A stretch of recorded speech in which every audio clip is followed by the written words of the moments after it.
Okay. They see me roll. They hate it. Welcome to episode 19 of the Guardian Project podcast. I'm your host, Brian Leithhead, and it has been not a nice day. If I were a card, I'd be the struggling copter. Oh, gosh. And this is your co-host, Mike Coyle, and I really identify with Ayara, First of Lochbane. I like to drink.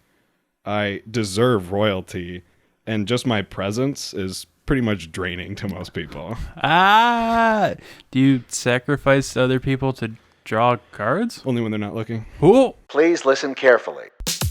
Yeah. Hopefully they don't come back and say I'm dying. Oh. I just put my cat in the oven and then everything's fine. Cut it out. Anyway, this is the podcast where we talk about all things Magic at the Gathering. What's on? And as always, we like to thank our listeners. We wouldn't be here without you, and we're starting to get a lot more engagement, and we couldn't be more happier. What do we got on the agenda today, Mike Coyle? Today on the agenda, we've got our weekly recap of the Mythic Championship 5 that just happened over the weekend. MCV. We have a BNR update. Things actually happened. That's cool. And yes. We've got a brand new format from Wizards of the Coast called Pioneer. Would you say we're on the frontier of the format? I think we're Manifest Destiny in this one.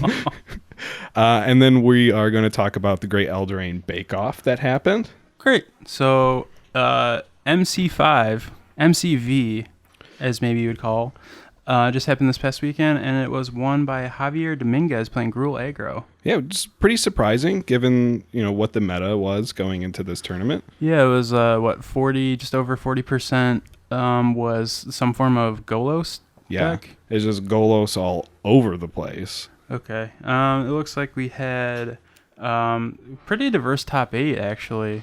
Yeah. Mono Red was played by Li Shi Tian. We had a Mardu Knight stack, Boros Aggro, a couple Gruul Aggro decks there? Just the one Gruul Aggro. Simic Food actually saw a lot of it was the most overwhelming in the top 8, which to me was surprising with how rampant Golos was, and yet only rampant. I see what you did there. Only one Golos deck made it to the top 8 though. It also made it to the finals, but oh yeah, still got banned. So, I know the Gruul Aggro deck, obviously the aggro format or the aggro deck type was doing pretty well against some of these late game archetypes. Right. A deck that doesn't do very much early on is definitely going to suffer against, decks that go turn 1, turn 2, turn 3 threats and just attack you, right? Absolutely. And then with the top end of Embercleave coming in. A surprise Embercleave sometimes. Yeah, no one, I didn't see that coming. I don't know. Would you say it was a flash to you? It was, but not quite in the pan. I think we're going to be seeing this flash over and over again. Yeah, for sure. Yeah. Actually, Embercleave spiked quite a bit over the weekend. It was right before the weekend. It was about maybe $3-4 card, and it shot up to as much as I think I saw on Goldfish, about $20. Yeah, it's kind of settling around 12 to 15 right now. Yeah, I'm curious to see. We'll talk about the BNR update in a little bit with Field of the Dead getting banned, whether the meta is going to shift more aggro, or if it's going to stay late mid game. Right. More answers to aggro. I'm not really sure. But like the biggest deck that we saw in the top 8 was Simic Food, focused around Oko, Thief of Crowns, something that dodged the ban. Somehow, but that's for different train of thought. That card actually, after the banning, also spiked quite a bit too, to as much as $100 and mid price on TCG player. I think it's kind of settling around $60 right now, but people just keep buying that card up. It is a very powerful planeswalker. It is now the most expensive card in the new Pioneer format, above Ugin the Spirit Dragon. This is true. Yeah. Which we'll actually talk about in a little bit. But Javier Dominguez taking down yet another Mythic Championship. He actually just had a card from Eldraine that was modeled after him called Fervent Champion. Would you say is quite fervent again? I don't even know what fervent means, so... I need a dictionary check on that. Una momento, por favor. Can you just be having our or Webster? displaying a passionate intensity. Oh, I mean, although his picture on the Mythic Championship of him holding up the trophy does not look intense to me whatsoever. He's just like, I got another one. Well, look at that. He just knocks the other one off with it. He looks like it looks more like a sign of relief that just long weekend is over in the books. But, Probably. So, kind of moving on a little bit to the next topic was the BNR update. Yeah. Would you care to talk a little bit about that? Absolutely. So we saw 2 bannings, no unbannings in this BNR. In the standard format, we saw the land card, Field of the Dead banned, a big staple in the Golos decks. And in Pauper, we saw Arkham's Astrolabe banned. So let's start with Field of the Dead. Yeah, so my thoughts are was that necessarily the only card that should have been banned? Or was it just a associated offender, if you will, or guilty by association? I think this card needed to be banned. There's not a whole lot of land answers currently in standard. The only one I can think of right now, honestly, is like Agent of Treachery. I think can steal your lands. Steal your land, Yeah. steal your girl. Which is also played in the sideboard of Golos decks. Maybe for that reason. Yeah, I think it is for that reason. Field of the Dead, I mean, ever since it was printed, was, kind of made broken at the time by like Scape Shift, Yeah. and people couldn't play around it because it was also played in the same deck as Teferi, the Yeah. Great Reveler, which stopped people from playing cards. They could only play them at sorcery speed. Right. So it is definitely a card that was meant to be broken. I myself have broken it several times in EDH, but that's obviously a different format. Gross. Yeah, more like Golos. Oh, Goros. But I don't know. I think it's overall better for the format. It showed just how much how less of a diverse field that they had at the Pro Tour. I'm sorry, Mythic Championship, Yeah. because 42% was decks that were based around and meant to break Field of the Dead. But I think going forward it'll make it standard much healthier. I think I agree with that to a point. Oh, for sure. In that the like 28% decks playing Oko. Right. Yeah, so we're going to see whether or not, in your opinion, do you think Oko goes up, or do you think people will go, oh, now I can just focus my deck to kill Oko? Well, I mean, Gruul Aggro did a pretty good job of handling Oko. True. I don't know. I didn't personally watch, and I don't necessarily know how the matchup goes, but I would assume they can just sometimes play around Oko, or if they really do need to get rid of it, they can just, Embercleave or Questing Beast. Problems. Questing Beast seems to be, in my opinion, the best answer for that. I mean, they have the Colors Matters removal spells right now in the format from the latest core set, like Fry. However, Yep. Fry only does 5 damage, and Right. Oko immediately gets to 6. It could go to 5. It could. Yeah. If you want to, it's not. if you want to, immediately make an elk. Yeah. Turn 2, I'm gonna make an elk. Yeah, turn your goose into an elk. Yeah. Go. I'm sure that's what you want to do. That's what we all want to be doing. Let's talk. But no, obviously it would go to 6, and Fry is only 5. So. That's right. So Awkward. So I mean, Oko mirror matchups are probably fine. I mean, obviously the finals are mirror matchups. Whoever casts Hydroid Crisis for X equals whatever, right? Yeah. Now I currently am playing Simic Flash still, which seems like a fringe deck. However, I liked it a lot against those like late game. Like I didn't have a problem against Field of the Dead decks. Yeah. I was also the same, but a lot of people, just because of budgetary reasons, were also just playstyle, were playing mono red, which is typically not a good matchup for Simic Flash, just because most of your creatures are X2 toughness. Mm-hmm. So yeah, not good against a field full of shocks. But stupid Chandra's Phoenix thing. yeah, right. And Cavalcade of Calamity is one heck of a Magic card. It sure is. Especially when you have Chandra Spitfire. I hate Chandra Spitfire. When I see that card, I just want to scoop.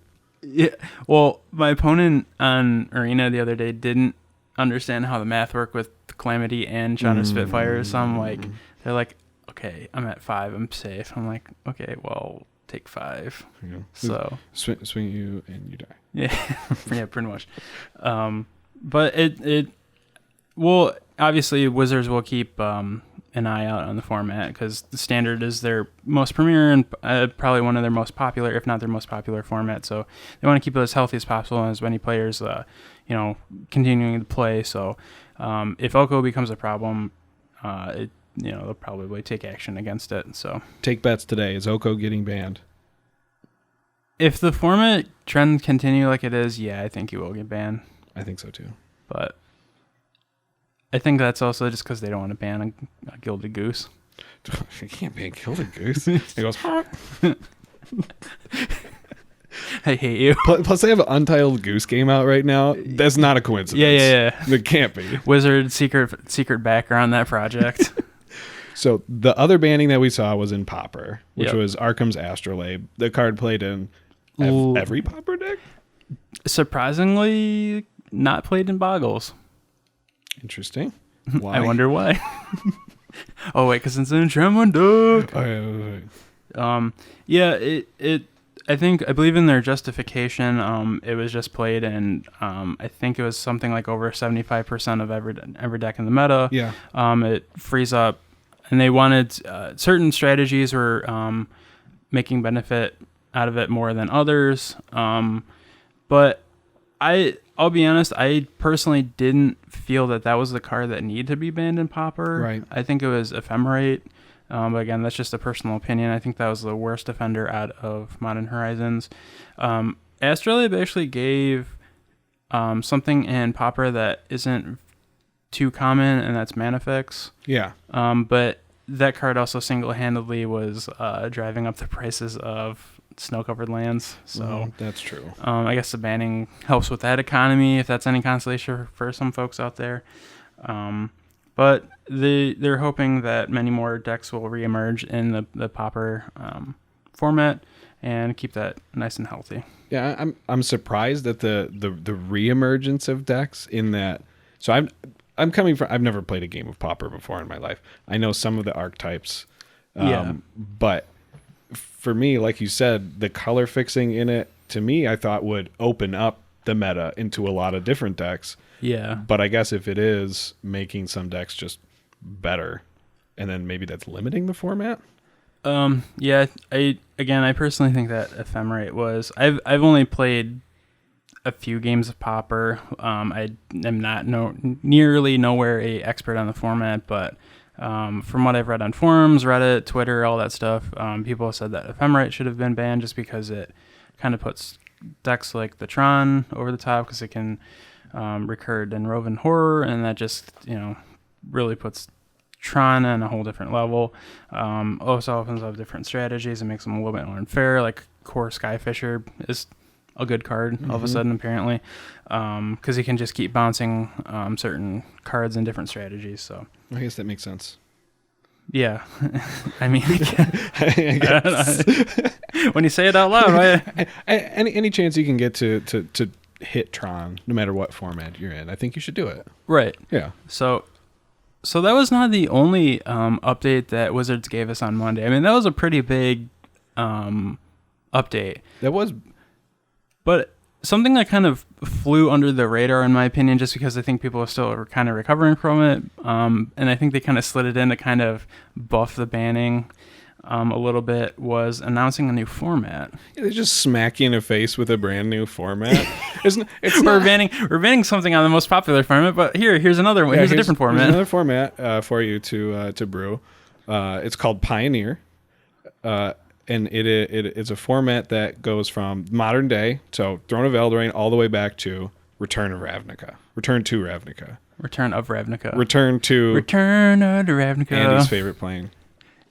Return? Yeah, Return is his favorite plane. So like Return to Phyrexia. Nope, that's New Phyrexia. I'm new to this. Okay, I started with Almond Cat. That's the Almond best plane. Cat. You didn't start with Return. Return to Andy. I can't wait for Return to Almond Cat. If that even happens, or it's just Jahzzar hanging out in the desert with everybody. It's the only one left. One arm, no spear. Yeah, right. Just limping around. At least I got all my people with me. So the Pioneer format. Yeah, and in our little group text, as I'm sure it happens with many social circles within, the game of Magic the Gathering, people were just kind of reminiscing about what decks could be good, and it seemed like it was, at least for Andy and I, it was just reminiscing about old standard decks that we used to play in all the time. I know you're still, obviously not new to the game, but you're a newer player, so what... in your experience, what do you think would be good in a format, or what would you want to play in this format? Well, when I first started playing Standard, I was getting stomped by Aetherworks Marvel.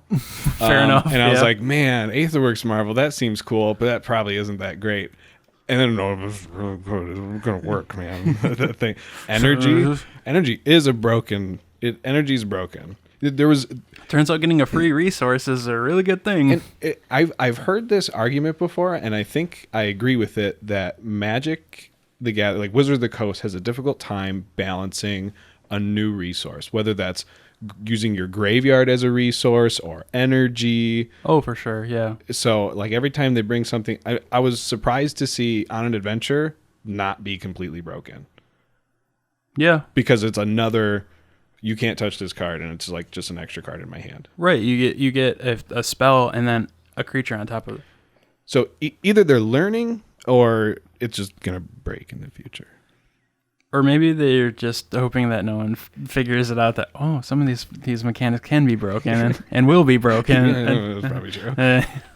But I'm really excited for what this format brings. Obviously, it was from sets and standard blocks during their the most popular height of Magic, which was, I don't know, probably about 4 or 5 years ago. Yeah. Obviously Magic is still thriving and very, very much popular now, but it's seen a little bit decline in players. I think Arena brought some of those players back, and I think they're hoping that they're bringing back more of those players back to play this format of standard decks of past that they and update it with newer cards. So. Now, when they first announced this format, I thought, this is just going to be another one of those formats where they're like, hey, it's a thing, and we made rule set for it, and then just like die. And then it's like, no, it's going to be the main event. Oh, yeah. Was it the first Pro Tour, which is the paper, it's going to be the first Pro Tour of 2020 in February. I think they're saying 14th and 15th. I'll have to double check that. But they're actually starting a PTQ season, I think, as early as next month. Yeah. Which is surprising.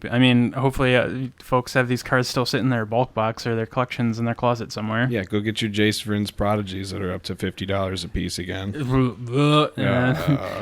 Liliana, the Last Hope, is something like $45 now. Yeah, glad I bought mine for my zombie EDH deck.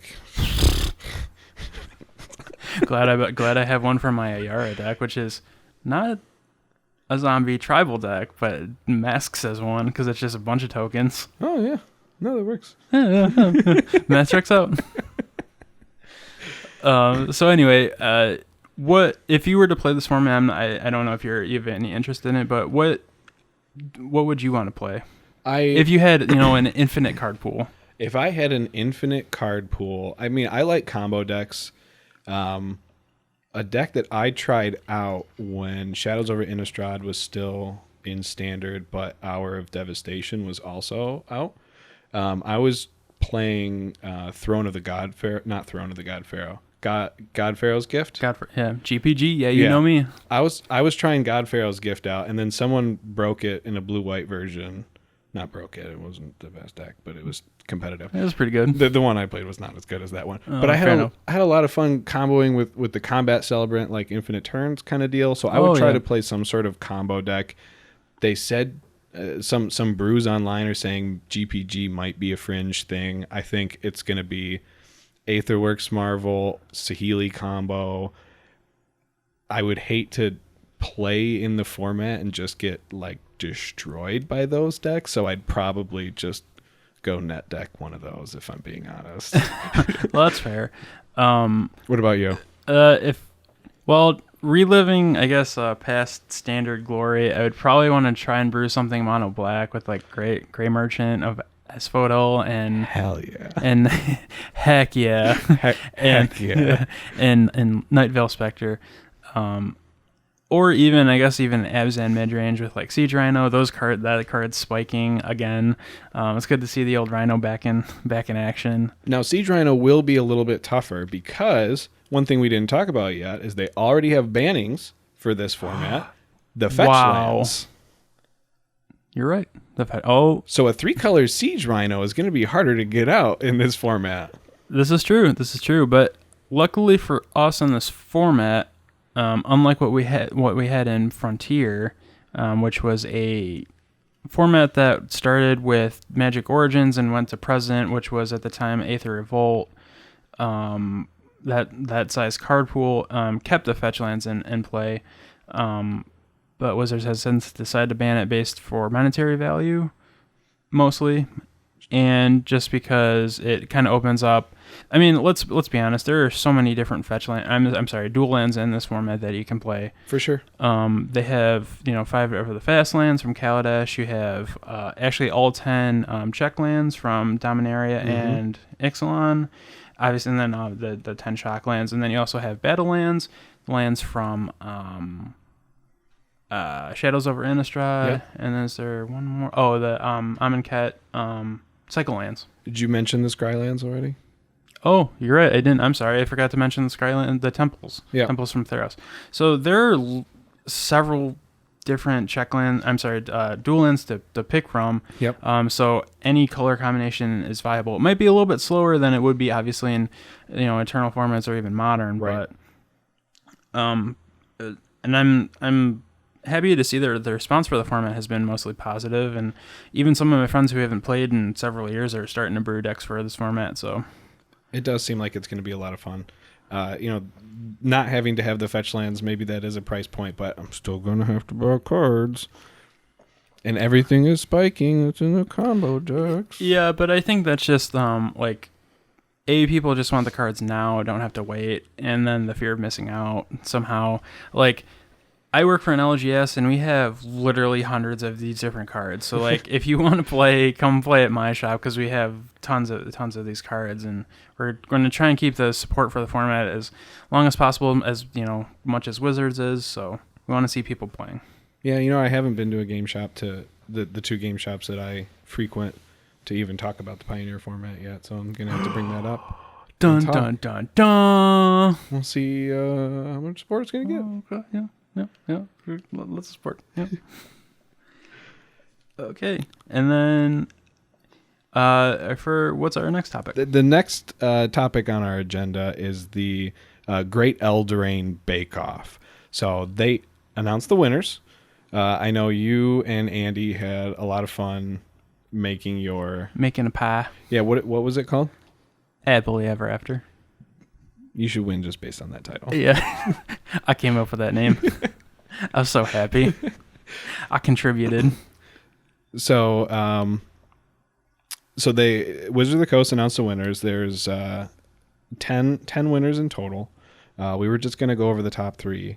Unfortunately, Happily Ever After did not make the top 10. Wow. And neither did Chef Petro's dish. Yeah, that did you 10-course meal. Yeah, did you see what he's like? I'm gonna take this afternoon and just make this. I'm like, you can make that much food in that little time, and you oh wow, this is his job. You should. Okay, fair, fair. I told him to take a pose as like Salt Bae, where it's just like salting like the pork or something, and he's like, no, I'm not doing that. I was like, all right, that's why you didn't win, Petro. Yeah, you're gonna tell him that. So I just wanted to quickly go over the top 3. So I'll go from third place to first. In third place, we have Nicole Van Meter with Linden the Gingerbread Queen. It's a gingerbread layer cake and swish bish. I'm bad with these words that are not typically in English. Hold on. Here. Brian. We're going to give this to Ryan. No, we're going to give it to Ryan. Okay. Ryan. Producer Ryan, we're going to have him. Producer Ryan, can you go through third place and then scroll down to first place and tell us what you think Don't about... swipe left, swipe down. Oh, yeah, don't go through the pictures either. Where are you going? I see you swiping like all over the place. It was on the picture. He just went to Tinder on your phone. Oh, it's swipe right, crew, all the way. Can I have my phone back? I don't know what's happening. Oh my god! What did you? Video player for Android. What the? You want to timestamp that? So mark that. I'm sorry. Swiss meringue. Meringue woo. So okay, third place, of the Great Eldraine Bake Off is Nicole Van Meter. What did Miss Nicole do? She made Linden the gingerbread queen, which is a gingerbread layer cake and Swiss meringue, buttercream, adorned with gingerbread figure and fondant. Ooh. What do you think about this, Producer Ryan? This gingerbread cake. Pretty good. Wow, it's pretty good. This is pretty good gingerbread cake. It's pretty good. We're killing the game right now. Yeah, we're doing real good. Second place in the second place. First not winner, because first loser is just too mean. Well, if you ain't first, you're last. And I'm pretty sure everyone in this top 10 got something like significant from Wizards of the Coast. Yeah, Andy would know. I don't know. I'm not a good host. I'm sorry, Andy. Second place. I would want us to edit Andy's laugh at this point just to cover up because he's probably going to be steaming mad. Second place in the Great Eldraine Bake Off, baked by Timothy Hellenbrand, is the Enchanted Carriage Cake. Ooh. If this isn't a carrot cake, I'm going to be a little disappointed. Dome cake with chocolate frosting. I'm a little disappointed. Dome cake with chocolate frosting, fondant, and Rice Krispies. It's like the carriage from Cinderella, except it's a card and it's not from actually Cinderella. Okay, y'all can't say that. I don't want to get sued. It's Cinderella? We're going to get sued by the Grimm's fairy tale people? Yeah. Isn't that like past? Or like Disney? Does Disney own Cinderella? Or do they own like the Disney movie Cinderella?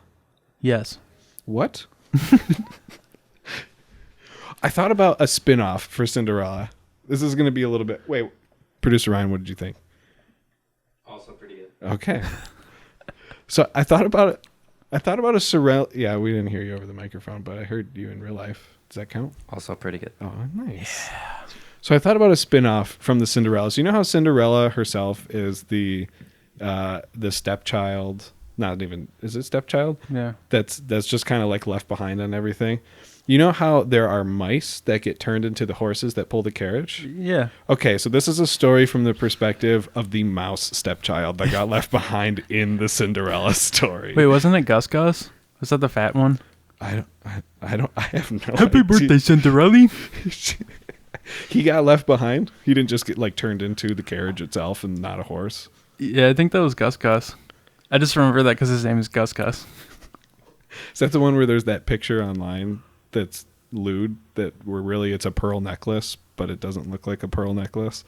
Do you not know what I'm talking about? I don't know what you're alluding to. His name is Gus Gus. Am I going to be able to find it if I Google search Gus Gus? I would hope so. Hopefully Disney hasn't taken that away from us. This is another cut moment. Already writing down. Yeah, that's Gus Gus. This is what I was alluding to. Oh. Have you seen this meme before? I had not. Okay, now you have. This is me whenever I eat cake. Yay.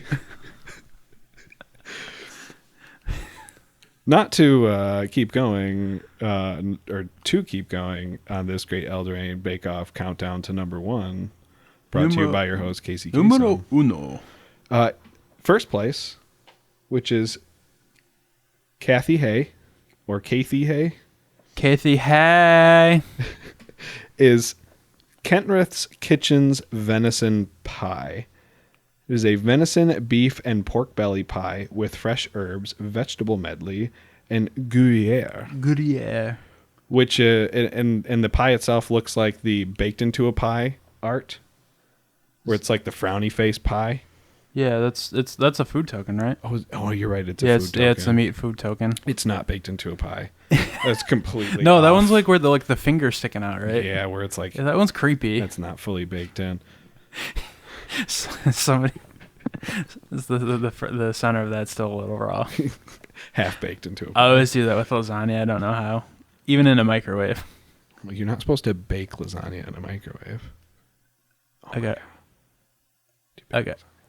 I gotta go, guys.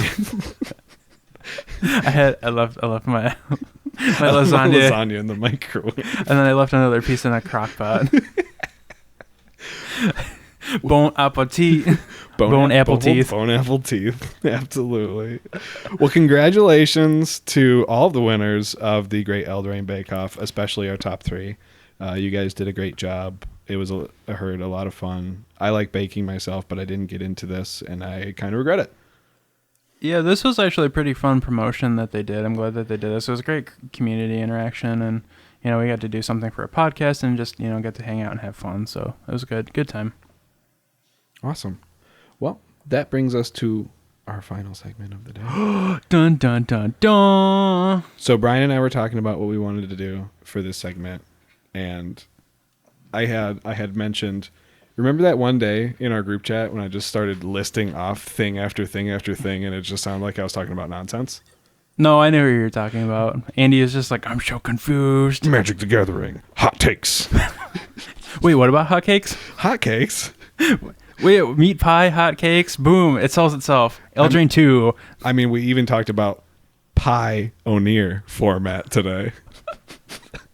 I hate you so much. Yay! Yay, we did it.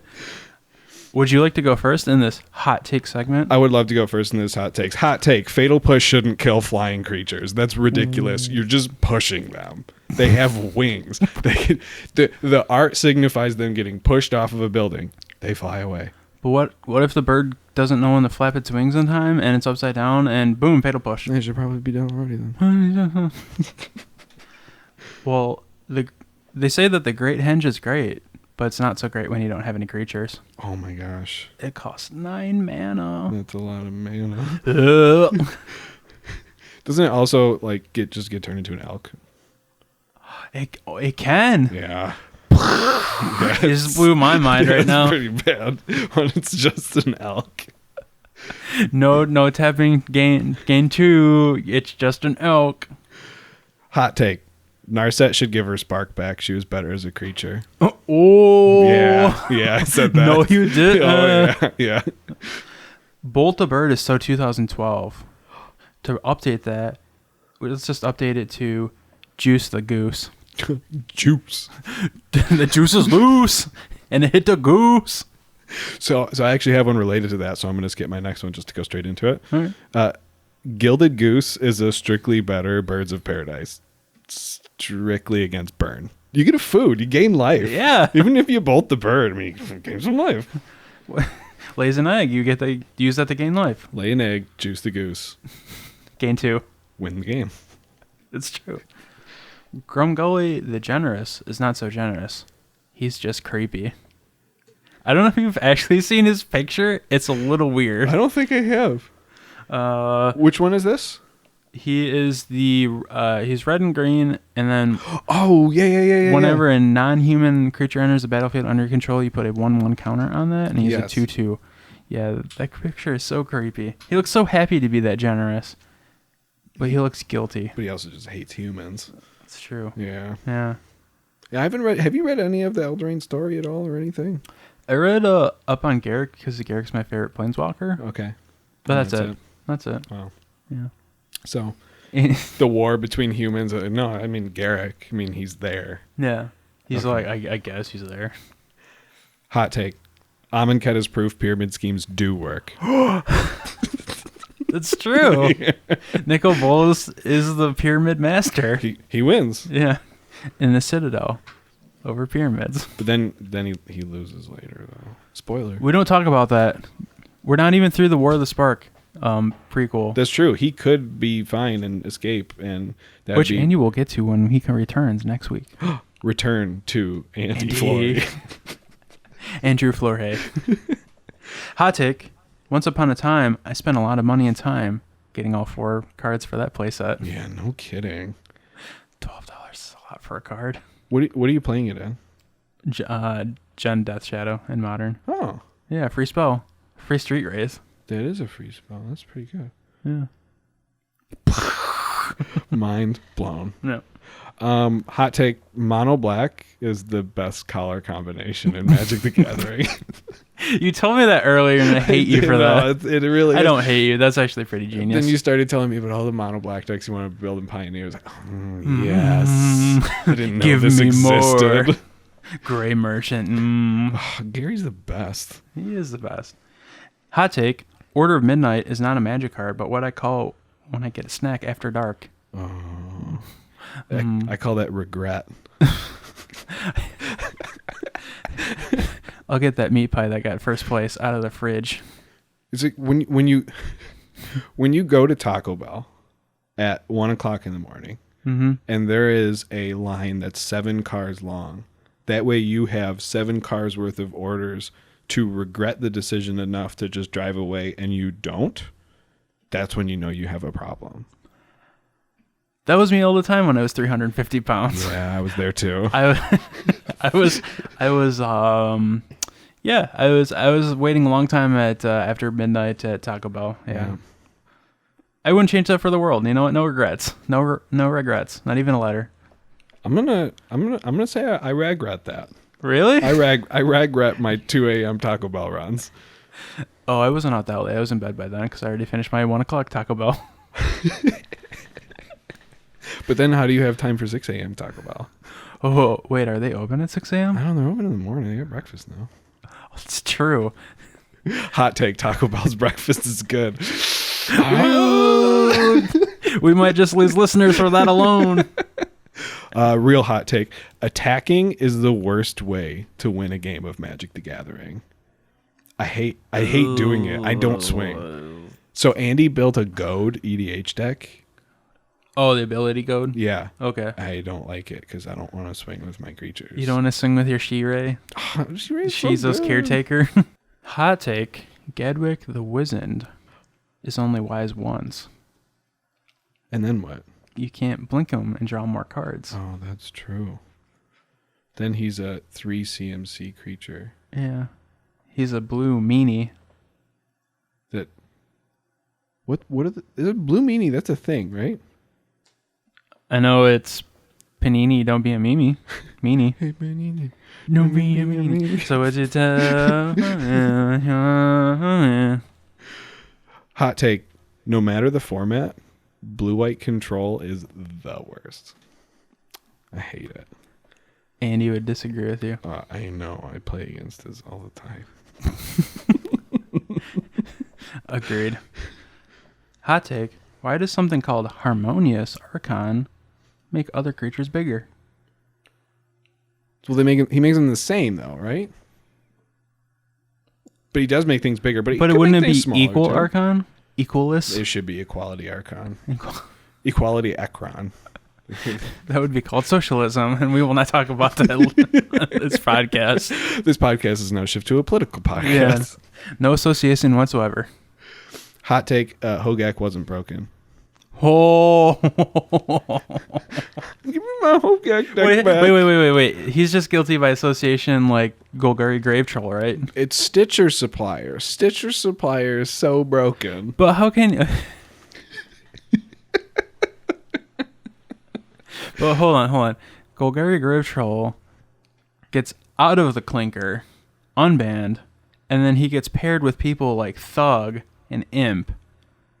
And then he gets arrested again. He's back in the clinker. Yeah. Hanging around with bad folks like that. It's just like Hogak. Producer Ryan knows all about Hogak because we talked about him for like 6 months. Rest in peace, Hogak. Rest in peace beats Hogak. You don't even need it then. I just meant rest in peace. No, that's a Bogak. He's card. gone. I'm now understanding that. Didn't know that to begin with. I guess if you mention enough things around somebody, they'll start getting the gist. Hold on, Brian knows how to. Say any phrase. Like, what That's do a you mean? card. What do you mean, the card? Sure. Okay. It probably isn't in some unset. What do you mean? Okay. Didn't say please is a card. There's a lot of stuff Wait, that's a didn't card say now. please Didn't say please is a is card. a card? It's a counter spell. Is it Happily good? Ever After is on a No, card. it's not very good.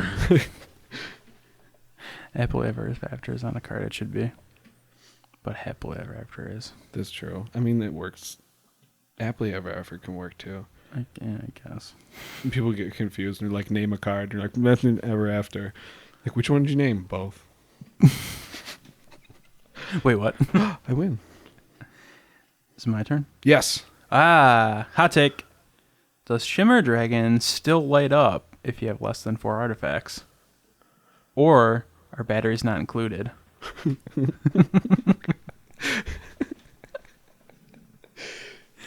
Put in batteries. Then it shimmers. Put 4 AA batteries. He shines up, shines bright like a diamond. And bright like a diamond. Rihanna, please sponsor us. Oh, that would be the best. Wait, what's her clothing line called? Fenty? Fenty, yes. Thank you. Not like Venti, like the Yeah, size drink at Starbucks. Fenty, Savage Fenty. That's it. How many different languages can you order coffees at Starbucks? Well, according to that Paul Rudd movie, Yeah. there's Venti, which is Italian for 20. Yep. There's Grande, which is Spanish for large, right? Yeah. And then there's tall. Yeah, I guess that's 3. There might be more. Hopefully. I'm just gonna go there. Wait, and what start happens if ordering you go different- to like Japan and order coffee? Do they have Starbucks in Japan? They do. Yeah. Yeah. Mhm. But their sizes are not Venti. Hi. Hi. Hi. What's our next section? What's our next hot take? Hot take. Burn. Sizzling. Ryan's like, I'm done after this week. He's done. Sorry, Andy. We killed the podcast. Hot take. Keeper of Fables is not a people person. What is he?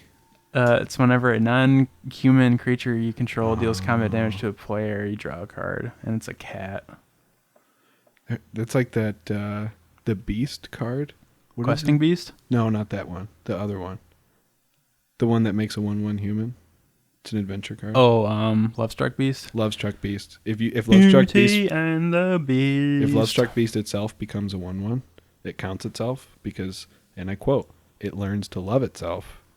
Can I learn to love again?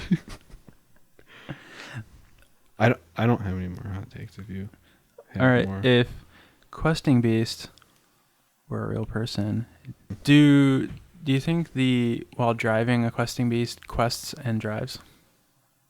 You should never quest and drive. You also shouldn't text and drive. That's true. But do you map quest and drive? I text and no, I shouldn't even say Oh, that. no. I work for a seat. I'm an engineer. I work for a seatbelt company, and texting and driving technically puts me in business, but don't do it. And business is a booming. Business is a booming. But seriously, don't do it. Yeah, please don't. That was not an endorsement. That was Also, you're welcome. I saved your life. he's personally saved 7 lives this week, just today alone. Just today.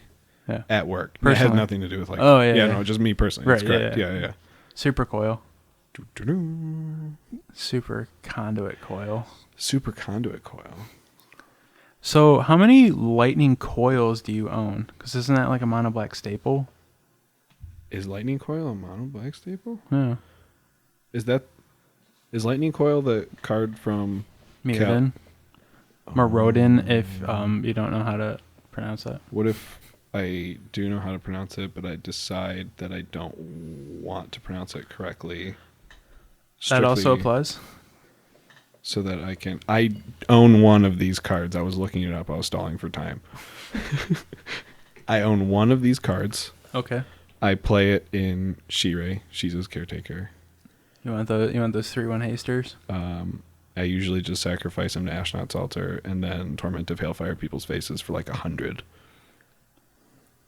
Their faces are tormented. Yeah, they really are. I used to call it Hellfire, but then I actually read the card and it was Hailfire. Yes. I was confused. I mean, I think it works for both. I mean, I guess. I don't know if they're supposed to use Hellfire sounds the HE double hockey much stick more word. demonic, yeah. Yeah. No. Which Bolas is not. But he's on the card. And he owns Liliana's demonic contract.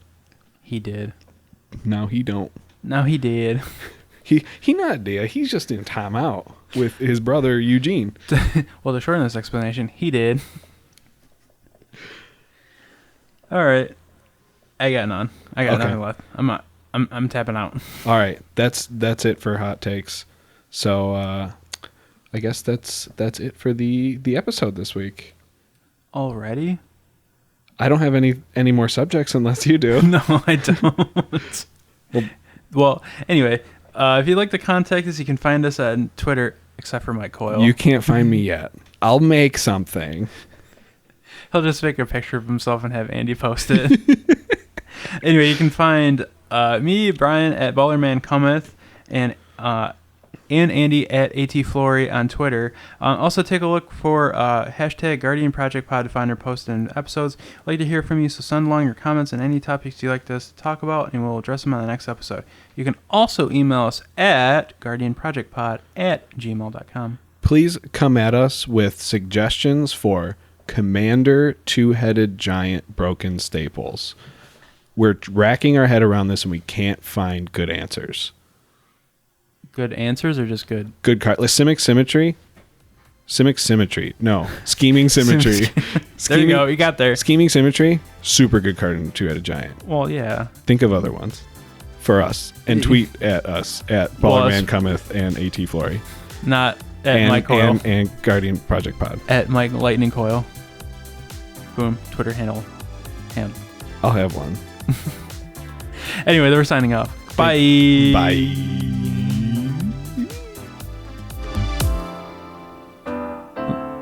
What'd you think, Ryan? Was it good? What's your favorite Magic card, Ryan? And don't say Hogak. You just say any phrase, remember? Say Hakuna Matata. Happily ever after. Say That is Hakuna Matata. It's the first episode without Andy. Good job, everybody. Yeah. Yes. Oh, we did okay. Well done. It was. Okay. It wasn't terrible, right?